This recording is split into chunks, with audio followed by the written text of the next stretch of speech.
everybody. This is Chapter 17, Manifest Destiny and Its Legacy. Let's get started. A few key points as always. First of all, manifest destiny. I can't stress that enough. It is going to have a huge impact on territorial acquisition. It does inspire people to move west, and in a lot of ways it justifies a lot of things the United States does in moving west. On top of that, this whole idea of territorial acquisition is going to be dominating American politics and foreign policy throughout this part of the 19th century. The U.S. also loses its first president midterm. That'll be William Henry Harrison. He dies, I think, 4 weeks after taking the oath. But throughout this war, the population growth and everything else, the U.S. is really evolving and changing, and it's becoming a bit more like its modern self, that's for sure. So I think I used this term boundlessness in class. This is something that I heard Dr. Richard Gerber at Southern Connecticut State University say, and he was talking about manifest destiny in the first half of the 19th century. And he was saying how difficult it is to actually define that. I think he actually had said it's like trying to nail Jell-O to the wall. You just can't quite do it. And so he tried to focus on what manifest destiny meant for people and how it inspired them. And he said that it was a mood, it was a temperament, it was an optimistic idea that America had been given some sort of duty from God, and that included extending to the West Coast, but it also included bringing civilization to the West. He kind of compared it to transcendentalism and said that it fits with some of the same attitudes and ideas of sort of a personal connection with nature or with God, and that seemed to be something that folks wanted to find in the West. And so they are inspired. They are, sort of willing to uproot themselves and move to the frontier for this idea of progress. And it's also used later on to justify some of the more negative things that are associated with American westward expansion. Now, this painting here is one that you probably should know. We looked at it in class, and some of the things that we had observed in class was that this central figure of Columbia, she's bringing light to the West, and in the lightness you can see progress. And this is called American progress, I believe. It was painted in the 1870s, and that progress, by the standard of the day, included telegraph, trains, and you can see the tall ships off in the distance, but you also see people moving to the west. You see some farmers, you see some what may be miners in the bottom section, and in front of her there is this darkness, and the darkness includes Native Americans, and you can see some of their quote-unquote savage ways, and they clearly are either intimidated by Columbia or just have no idea what she is and what she's bringing with her, and so they are fleeing farther into the west themselves.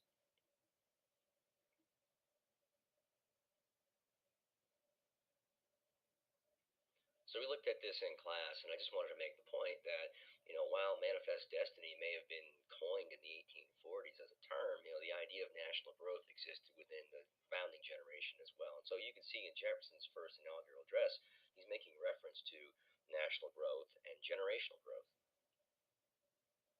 All right, so John Tyler. John Tyler becomes president after William Henry Harrison dies. He contracted pneumonia, I think during his inaugural address, which was quite long, and it was cold out.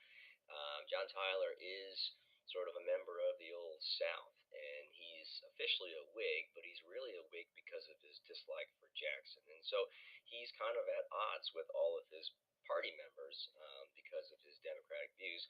He was placed on the ticket to attract the Southern vote, which I suppose he did.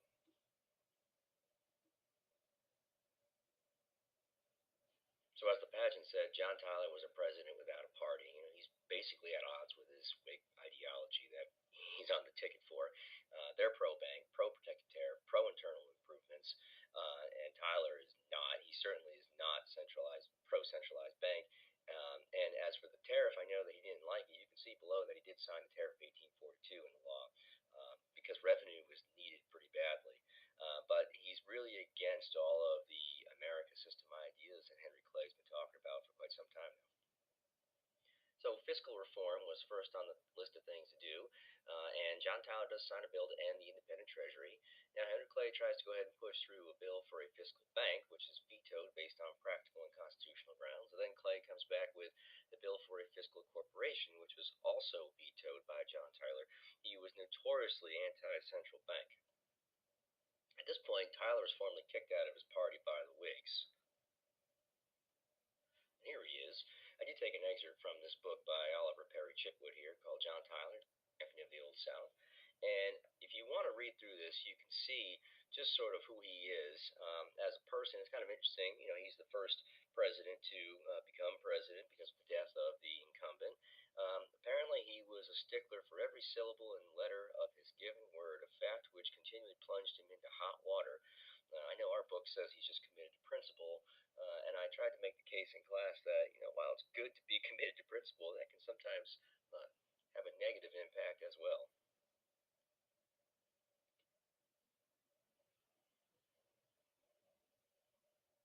Changing gears a little bit, let's talk about some conflict with Britain. First of all, anti-British sentiment kind of ebbed and flowed throughout the 1800s. Both wars were still fresh in the minds of Americans, and the pro-British Federalist Party was gone. But there's sort of a British cultural elitism that kind of looked down on Americans and America and American culture. Maybe that's a bit too rustic. But there's a financial component to this as well, because Americans had borrowed money from the British, and in fact, after the Panic of 1837, began to default on those bonds and loans. And so you'll see, I just have to put this in there anytime I can, you'll see images like this in British newspapers and magazines which criticize American culture. You've got slavery right at the center of that, as you can see, but you also have an American like laying down smoking and not doing what he should be doing, which of course is paying back his loans. In addition to this, there is an actual confrontation that occurs between Americans and the English in Canada. This is not a conflict between the United States and Canada. This would be individuals going back and forth. Back, Uncle Sam tried to enforce a neutrality policy unsuccessfully, but the British had burned an American steamer called the Caroline. So if you see the Caroline incident, that's what they're referring to.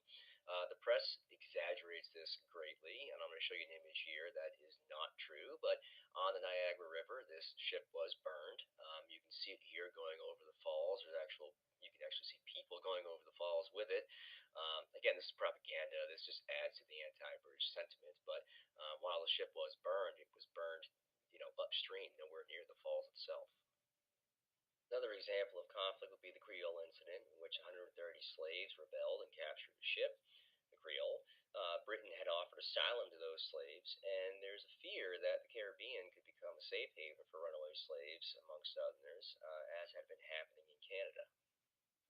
More British and American conflict with the Aroostook War. First of all, the British wanted to build a road from Halifax to Quebec, and this would go through disputed territory. And there were settlers in the region, lumberjacks, that were fighting back and forth with one another from 1838 to 1839, and this comes to be known as the Aroostook War. Now, it's not actually a war between the United States and Great Britain. Keep that in mind. This is sort of just individuals that are bickering back and forth. Here is a map of the proposed road, though, as you can see. And the next map here I'll show you will actually show what was settled upon with the Webster-Ashburton Treaty Line. So now the border of Maine is settled, and there are no other issues in that region that I'm aware of.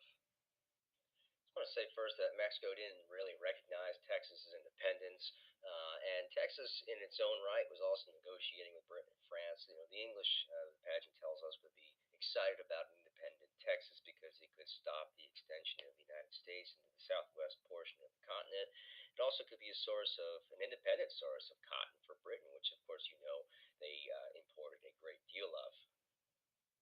So the election of 1844 will put Henry Clay of the Whigs against America's first dark horse candidate, James K. Polk from Tennessee. He was the former Speaker of the House for 4 years. He was the governor of Tennessee for 2 terms. And the Democrats, as a party, will run with the energy of Manifest Destiny. And so Polk wins the election of 1844, 170 to 105 in the Electoral College. It was closer in the popular vote. In fact, the pageant tells us that if Clay had won New York State, that he may have won the whole election. I think he lost New York by like 5,000 votes, too, so that's kind of interesting. Regardless, the Democrats proclaim that a mandate from the voters has been issued to take Texas, sort of keeping Manifest Destiny alive. Here's James K. Polk. They say he took life very seriously. I think he may have micromanaged a bit much, according to the pageant at least. And they say that in terms of his intellect and his personality, he was less than impressive, but very hardworking. And he does accomplish a great deal in his first and only term as president. Now, one thing he did not do as president was annex Texas, because John Tyler, as lame duck, had done that already. Now, lame duck means that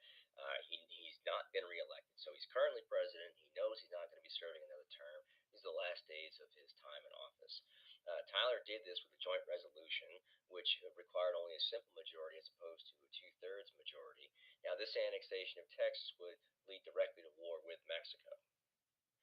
James K. Polk accomplished quite a lot in one term as president, and here is a nice little memory aid to help you recall what he has done. COIL, think COIL.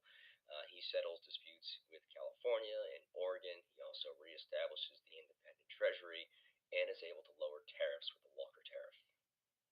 Okay, let's talk about Oregon. First of all, this is disputed territory. Both the U.S. and Britain had overlapping claims to the region. In the 1840s, Americans caught Oregon fever, and hundreds of Americans went to the Willamette Valley region. I just remember from the Oregon Trail computer game back in maybe third grade or so, I learned an important lesson. You got to slow down once in a while. If you move too fast, somebody will inevitably die from cholera. Now, the disputed territory was actually only in a portion of Oregon. It was between the Columbia River and the 49th parallel, and several attempts were made to settle this. Eventually, the 49th parallel is decided upon. The Senate voted on it pretty quickly, I suppose. And you can see in this map here, the yellow at the bottom is the 49th parallel. That's the current border. If you go all the way to the north where that purple and the blue meet, that would be the 5440 line that some folks were adamantly pushing for. So Mexico and the U.S. do not see eye to eye on several things. First of all, they don't really recognize Texas as an independent republic, but there's also a border dispute as to where Mexico ends and Texas begins. The United States also had claims of roughly $3 million towards Mexico for damages to its citizens and property. And Polk had offered Mexico $25 million for California. Mexico declined and, in fact, was insulted by this. After Mexico declines the $25 million offer, Polk sends 4,000 men under General Zachary Taylor to the disputed region. And again, that's between the Nueces River and the Rio Grande, and I'll show you a map of that in just a second. But in April of 1846, the two sides clashed. They've been doing patrols back and forth in the region. And as a result of that, Polk sends a message to Congress requesting war. Now, Congress overwhelmingly votes in favor for this.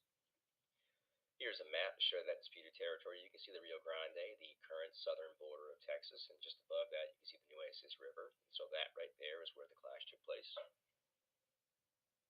So in Congress, some, such as Abraham Lincoln, began to issue spot resolutions requesting to know the precise location where the clash took place, because the argument was that American blood had been spilled on American soil. And so by suggesting this, not only are they saying that perhaps it wasn't on American soil, but they're raising the question of whether or not Polk just provoked the war because he wanted to get California.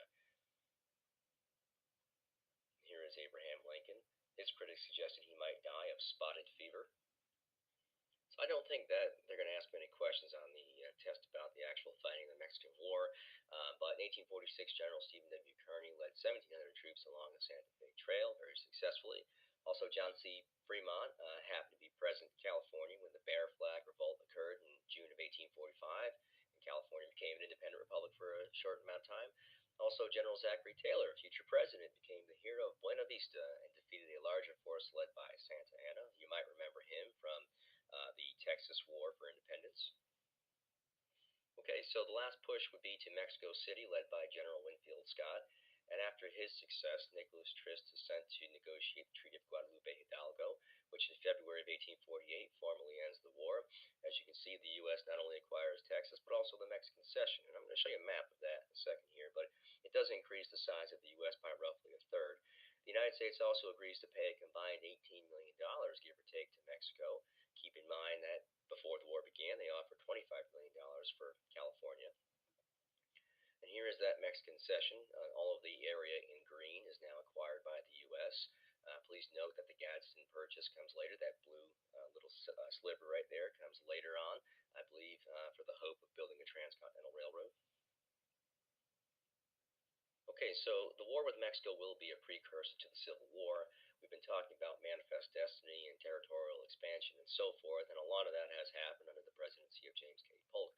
But the elephant in the room is, what do we do with the institution of slavery? Will it exist in the new territories or not? And in 1846, the Wilmot Proviso, I believe it passed the House but not the Senate, and said that slavery should never exist in any form of the territory to be wrestled from Mexico. And this does not become law, but it is endorsed by most free states. So you can see sectionalism again as Southerners are clinging to the institution of slavery. Those ideas, by the way, will later be adopted by the Free Soil Party. We'll be talking about that quite a bit next chapter. Okay, that's it for today. Thanks for watching. Hope you enjoyed the video. If you have any questions, please feel free to just ask in class or send me an email. Have a good day.